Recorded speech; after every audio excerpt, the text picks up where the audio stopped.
De retour dans ce jeudi anthropologie, nous sommes toujours avec notre expert des humanités classiques africaines, Nusere Kalala Omotunde. En première partie, on a fait un petit débrief actualité sur la visite de Macky Sall en Russie. On a aussi parlé de l'ouverture, des procédures qui sont entamées à l'encontre de Marie-Josée Tyrolien par rapport à la création de l'école panafricaine. Vous savez, l'État français n'est pas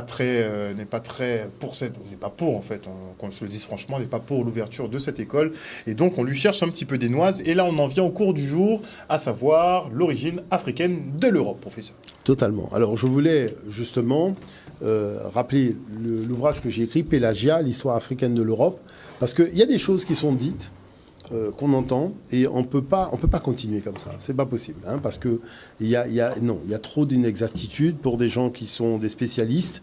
Il y a des choses qui sont pas bien. Alors, j'ai amené un document, si on peut voir le premier document, qui va donner le là, parce que là, vraiment, on a dépassé les bornes. Le nom d'Europe est né au Moyen-Orient.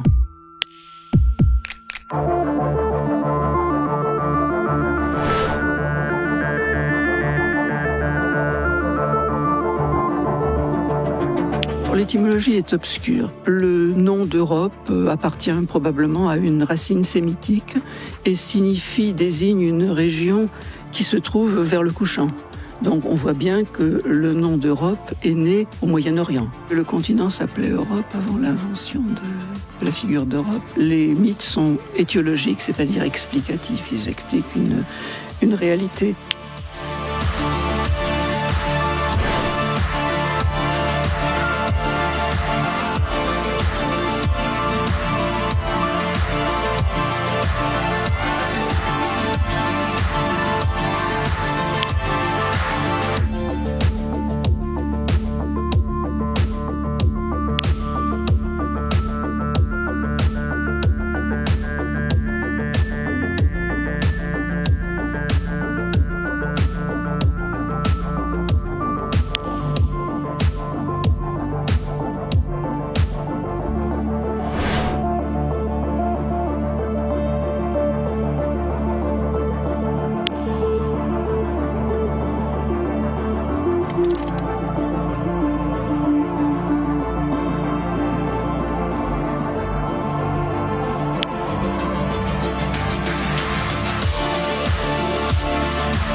Voilà, donc on a ici quelque chose qui est un parti pris, c'est la fameuse histoire eurocentrée occidentale.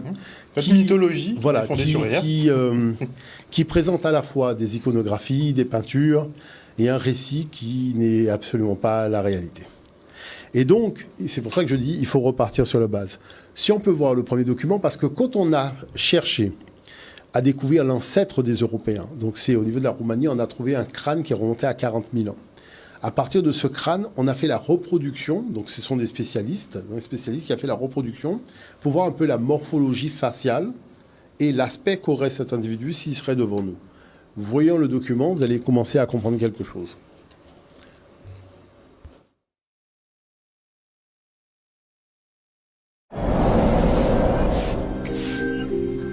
Richard Nive est artiste médico-légal.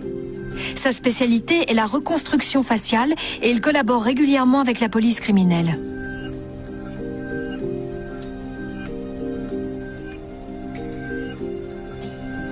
Je ne fais rien par hasard. Je dois pouvoir me présenter devant un jury et expliquer pourquoi j'ai choisi telle ou telle option. Il a travaillé sur un moulage du crâne roumain pour montrer à quoi ressemblaient nos ancêtres il y a 40 000 ans.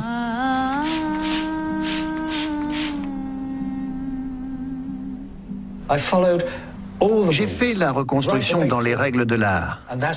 Et voilà le résultat. Je ne sais jamais à l'avance ce que ça va donner. Je n'ai pas d'idée préconçue du visage final. C'est une surprise pour moi. Il faut écouter ce que disent les autres. Je suis persuadé que si un parent ou un proche de cette personne voyait ma reconstruction, il dirait « Oui, ça lui ressemble ». On imagine bien ce visage en train de rire, de sourire ou de se mettre en colère il y a 40 000 ans.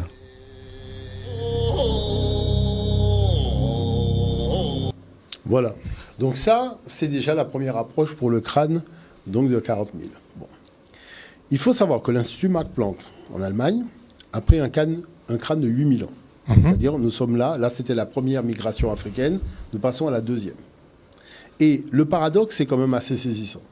En prenant les substrats d'ADN au niveau du crâne, on découvre que le marqueur de la race noire de l'époque, donc, mais qui existe aujourd'hui, hein, vous allez en Mélanésie, Papouasie, Nouvelle-Guinée, les îles Salomon, les Noirs ont les yeux bleus.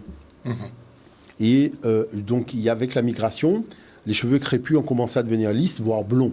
Donc, vous avez des Noirs blonds aux cheveux bleus, avec un faciès qui est déjà mi-chemin entre le noir et l'occidental, et pourtant les deux parents sont noirs. Donc, on voit que là, ça devient compliqué. Pourquoi ? Parce que si on prend des critères physiologiques pour organiser le racisme, les marqueurs qui sont pris comme base sont africains. Prenons le document des Allemands. Agne est l'un des principaux musées européens pour l'archéologie.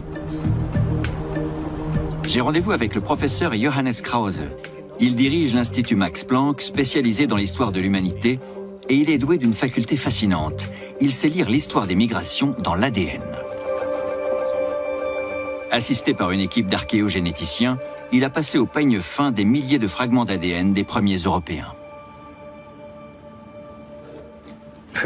Pour moi, ces deux crânes sont pratiquement identiques, mais vous me dites qu'ils ont des origines complètement différentes ? Oui, ils proviennent d'époques différentes. Ils se ressemblent peut-être, mais ce crâne-là a plus de 8000 ans, et il appartenait à une femme d'une vingtaine d'années qui vivait de chasse et de cueillette. De ce côté, nous avons un crâne qui date de 7000 ans environ, qui appartenait à l'une des premières cultivatrices. Après avoir analysé l'ADN de ces individus, nous avons pu établir que ces populations distinctes l'étaient aussi par leur phénotype. La chasseuse-cueilleuse, par exemple, avait la peau foncée, mais elle avait les yeux bleus. C'est donc un phénotype que nous ne connaissons pas aujourd'hui en Europe. C'est-à-dire que sa couleur de peau était celle de la population actuelle d'Afrique subsaharienne, alors que ses yeux bleus étaient ceux de beaucoup d'Européens aujourd'hui. Quant à la cultivatrice, elle avait la peau relativement claire, avec des yeux foncés, bruns. Et comment savez-vous à quoi ressemblaient ces deux femmes ? Nous avons analysé l'ADN extrait de leurs ossements et reconstitué leur génome. Cela veut dire que ces crânes renferment encore du matériel génétique. Nous sommes spécialisés dans l'extraction à partir des ossements, l'analyse de l'ADN et son séquençage responsable du phénotype. Nous avons réussi à isoler un gène qu'environ 70% des Européens présentent aujourd'hui et que l'on retrouve notamment en Europe centrale. Ce gène est responsable du caractère « yeux bleus » que cette cultivatrice avait déjà il y a 8000 ans. Comment en sommes-nous arrivés à avoir la peau claire ? S'agit-il aussi d'une mutation génétique ? La peau claire est apparue en partie en Europe. C'est l'un des gènes que nous avons aujourd'hui en Europe. Un autre a probablement migré du Proche-Orient avec les premiers agriculteurs. Un jour, ils se sont métissés, c'est-à-dire qu'il y a eu un mélange génétique entre les premiers Européens et cette population venue d'Anatolie. La couleur de peau des hommes n'a ensuite cessé de s'éclaircir, sans doute parce qu'ils ont dû s'adapter à la vie en Europe, à savoir aux terres arables, avec une alimentation très pauvre en viande et en poisson, et aussi à la faible luminosité que l'on a en Europe. C'est lié au fait que quand je mange beaucoup de poissons et de viande, j'ingère de la vitamine D par mon mode d'alimentation. Mon corps peut aussi produire lui-même de la vitamine D, mais seulement par la lumière du soleil. Si j'ai la peau foncée, il y a moins de lumière qui traverse ma peau, et je produis donc moins de vitamine D. Si j'ai la peau claire, je suis mieux adapté à la vie en Europe et à sa faible luminosité, car plus de lumière peut traverser une peau claire, et je peux donc produire... Voilà, donc en fait, ce qu'il y a de très particulier ici, c'est que vous avez entendu, les premiers Européens, c'est des Noirs. Mais c'est ça que je dis. C'est clair et net. Je dis un bouquin, l'histoire africaine de l'Europe, c'est-à-dire que quand on regarde les matériaux, et ça c'est un nouveau matériau, très intéressant, où on regarde les éléments liés à l'ADN, et on est bien obligé d'admettre que, bon. Mais la chose c'est, comment ça se fait que l'Européen fait mine de découvrir qu'il est un envahisseur d'un continent où c'était des Noirs qui vivaient. Puisque ses ancêtres ont toujours dit ça. Moi, quand j'écris Pélagia, je l'écris sur la base des documents grecs. C'est vrai qu'il y a les tests ADN et compagnie, mais c'est surtout les Grecs qui racontent. Et puis les doyens des universités qui, ayant analysé les textes grecs, disent « Mais mince, ce continent ne s'appelait pas Europe avant, il s'appelait Pélagia ». Donc c'est important de comprendre ça. Mais la chose, c'est qu'il y a des difficultés à raconter l'histoire. Si on peut voir le document numéro 5, hein, pour continuer sur la lignée, on reviendra sur le 4 après, le document numéro 5, qui est un document que j'ai réalisé. La recherche l'a reconnu, l'Afrique est le continent mère de tous les hommes. Mais revenons sur la dernière étude faite sur la population, les origines de la population européenne. Le magazine Le Temps a consacré un article sur cette étude dont le titre ici est « Les origines multiples des Européens ». La population européenne serait issue de 3 lignées ancestrales principales d'après une nouvelle étude basée sur des analyses génétiques d'ossements anciens. Premier épisode de l'histoire de la population de l'Europe, il se joue il y a 45 000 à 40 000 ans, quand les premiers humains modernes, ou Homo sapiens, y débarquent en provenance d'Afrique.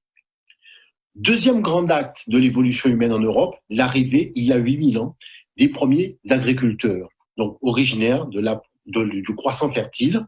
Et chose particulière, c'est que ces Africains de la région donc, du croissant fertile vont apporter avec eux des nouvelles techniques, dont notamment la culture, donc l'agriculture et l'élevage. Chose particulière, c'est que l'article termine en disant « Selon la théorie dominante, les Européens actuels seraient le résultat de cette rencontre, aucun autre mouvement majeur de population n'étant intervenu par la suite sur le continent. » C'est étrange, puisqu'on a parlé de 3 lignées ancestrales. Et là, on a eu la présentation que de 2 lignées. Il en manque une. Qu'est-ce qu'on cherche à cacher ? Il faut savoir que les Européens, disent l'étude, sont nés à l'âge du bronze. Et qu'est-ce que nous pouvons rajouter ? Effectivement, l'agence Science Presse revient sur l'étude en montrant que les vagues de migration sont celles-ci. La première vague, il y a 45 000 ans. La deuxième, il y a 8 000 ans. Et la dernière, il y a 4 500 ans. Sauf que quand on regarde la problématique de l'âge du bronze, puisque vous avez ici l'article publié dans la revue Nature qui parle de l'âge du bronze, l'âge du bronze, c'est très étrange. Parce que quand on regarde la frise chronologique, effectivement, l'âge du bronze commence à moins 2000 ans de l'ère ancienne africaine et non pas à 4000. Et que dit l'étude ? C'est important de le souligner. Les auteurs ont également recherché les variants génétiques assujettis à la sélection naturelle. Ainsi, le variant dont on a ici le numéro, associé à la couleur de peau, montre que l'allèle dérivé correspond à la peau claire, qui s'est généralisée pendant le néolithique. Donc c'est la bande bleue que vous avez ici. Les individus avaient tous la peau foncée au mésolithique, la bande rouge que nous avons ici, alors qu'ils avaient tous la peau claire à l'âge du bronze. Donc qu'est-ce que ça sous-entend ? Tous les habitants de l'Europe étaient effectivement les Africains, donc des populations africaines avant la dernière migration donc de l'âge du bronze, qui est beaucoup plus récente que celle que nous avons aujourd'hui. Et l'étude a démontré que tous les Européens actuels descendent en fait de cette dernière migration à l'âge de bronze.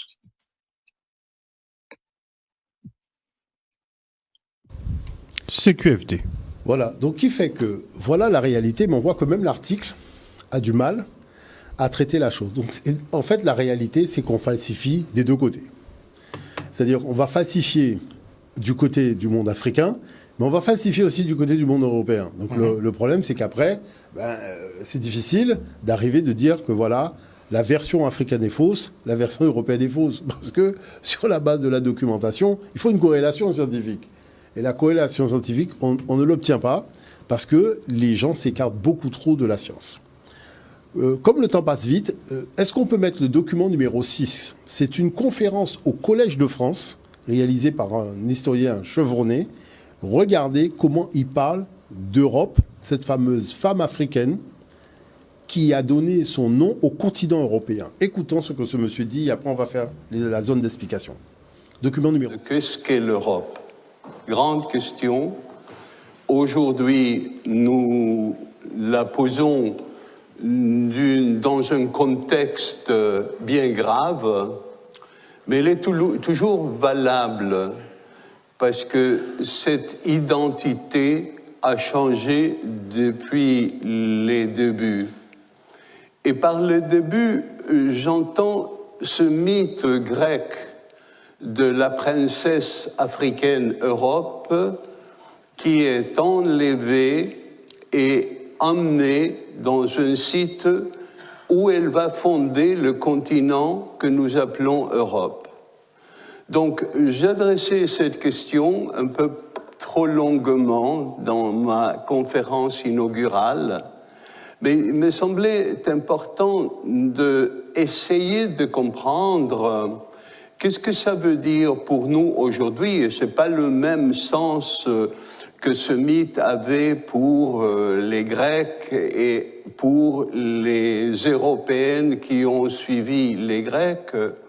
Pour nous aujourd'hui, quel sens peut-il avoir d'être sur un territoire, l'Europe, qui a été fondé par une femme enlevée, une femme violentée, une femme africaine, donc une immigrante, une réfugiée,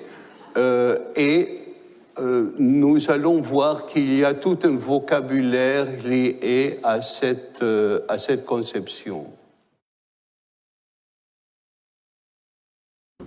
Ah, le plan travaillé depuis la base. Hein. Donc, vous voyez l'affaire. Bon, donc maintenant, la chose, vous voyez comment les gens, à force de falsifier, ils sont dans des problèmes. Donc, vous avez vu, je vous ai montré un document au départ où on vous dit que c'est une phénicienne. Et on part que Cadmos est phénicien, tout le monde est phénicien. Vous voyez, au Collège de France, il y a une intervention d'un spécialiste qui dit que c'est une femme africaine. Et que, alors, maintenant, il faut rentrer dans le fond de l'affaire. Lorsqu'un Européen dit qu'il est européen, c'est-à-dire quand un Blanc dit qu'il est européen, il se rattache à une femme africaine. Et c'est ça qu'ils essayent de cacher, c'est-à-dire c'est ça que les spécialistes essayent de cacher. Donc, moi, j'affronte tout le monde sur ce terrain, il n'y a aucun problème. Premièrement, tout ça remonte aux suppliantes d'Échille. Échille raconte que dans le Péloponnèse, donc en Grèce, le roi d'Argos, Inachos, a une fille qui s'appelle Io, mais qui était aussi une grande prêtresse. Et cette fille, il va y avoir plusieurs versions, donc puisque Hérodote va en parler. Il y a une version très mythologique. Elle est enlevée par Zeus, qui tombe amoureux d'elle, et la femme Héra lui envoie un taon, et finalement, elle est complètement exaspérée, elle quitte l'Europe et se retrouve en Égypte. Bon. Il y a la version des Perses qui disent que ce sont les Phéniciens qui ont enlevé Io lors de leur venue commerciale. Et il y a les Phéniciens qui disent non, effectivement, nous sommes venus pour faire du commerce. Elle est rentrée dans le bateau, mais elle a voulu rester avec les Phéniciens, puisqu'elle est tombée amoureuse du capitaine, et c'est comme ça qu'elle s'est retrouvée en Égypte. Toujours est-il que, moi je suis parti sur la base que comme ces gens-là sont tous des Blancs, arrivé en Égypte, donc Epaphros est blanc, mais il va épouser une femme noire, donc leur descendance sera métisse. Non, mon cher ami. Échille, il dit, et le fils que tu mettras au monde Io sera le noir Epaphos. Donc là, ça veut dire que Échille et tous les Grecs sont conscients que c'est une histoire de noirs. D'accord ? Puisque les Phéniciens, ce sont les Cananéens, hein, c'est une façon d'appeler les Cananéens. Donc, résultat, c'est quoi ? C'est que Argos fait partie des Pélages. Et les Pélages, ça vient de Pélagos, qui est, je dirais, l'éponyme des Pélages. Et on vous dit que Pélagos produisit la terre noire. C'est-à-dire que, comme lui, et les Grecs considéraient que l'intelligence humaine est née des Noirs qui vivaient en Europe. D'accord ? Ce qu'ils appelaient la naissance de la race humaine. La naissance de la race humaine, moi je peux vous montrer les documents. Hein. Vous voyez, la naissance voilà, la terre noire enfanta Pélagos afin qu'il y eût une race humaine. Donc vous voyez qu'eux-mêmes sont considérés même pas encore comme civilisés. Et c'est au contact de ces noirs-là qu'ils vont accéder à la civilisation. Maintenant, donc ce noir Epaphos, qui descend de la tradition des peuples noirs, donc qui sont les premiers habitants d'Europe. Vous avez vu le crâne, on va discuter de midi à 14h. Bon, l'affaire est réglée. Lorsque donc il est noir, il épouse une femme, ils vont avoir des enfants, et ces enfants vont rester en Égypte, puisque c'est une histoire qui se déroule sur la terre africaine, et il va y avoir Agénor, qui est son petit-fils, qui a épousé une femme du Nil, d'accord, qui va avoir Europe, avec Cadmos, entre autres. Alors pourquoi ces deux personnages-là sont importants ? Ils sont importants parce que Agénor n'est pas phénicien. Agénor est né en Égypte. C'est ce que disent les archives grecques. Sauf que comme la région était sous protectorat de l'Égypte. Donc il y a ce qu'on appelle un préfet, c'est-à-dire qu'on envoie quelqu'un qui va administrer le territoire. Donc Agénor administrait la Phénicie pour le compte de l'Égypte. D'accord? Bon. Mais prenons Cadmos, qui est le frère d'Europe. Cadmos qui a apporté l'écriture et qui a fondé une cité très importante en Europe. Regardez la discussion. Je suis à la Sorbonne et je demande aux gens de m'expliquer comment si Cadmos est phénicien, il y a 3 villes, Tyr, Sidon et Byblos, en Phénicie, qui sont les 3 cités principales. Cadmos, originaire de Phénicie, monte en Europe fonder une cité qu'il appelle Thèbes. Mais Thèbes, c'est la capitale de l'Égypte pharaonique. Or, Cadmos est né à Thèbes. Donc, comme il est né à Thèbes, il crée la réplique de la cité de sa naissance, là où il fonde sa nouvelle cité. Donc, autrement, il faut expliquer pourquoi un Phénicien crée une ville africaine. Donc, vous voyez que de toute façon, les gens qui font de l'escroquerie intellectuelle, ils sont morts dans cette affaire-là. Bon, 2. Il n'y a jamais eu de transmission des Phéniciens, donc de Cadmos, de l'écriture aux Grecs. Parce que les Grecs même disent que c'est aux Noirs qui vivaient là que les gens avaient l'habitude de transmettre des connaissances. Et les Noirs qui vivaient en Grèce transmettaient les connaissances, notamment au niveau de l'écrit, aux Noirs qui vivaient en Italie.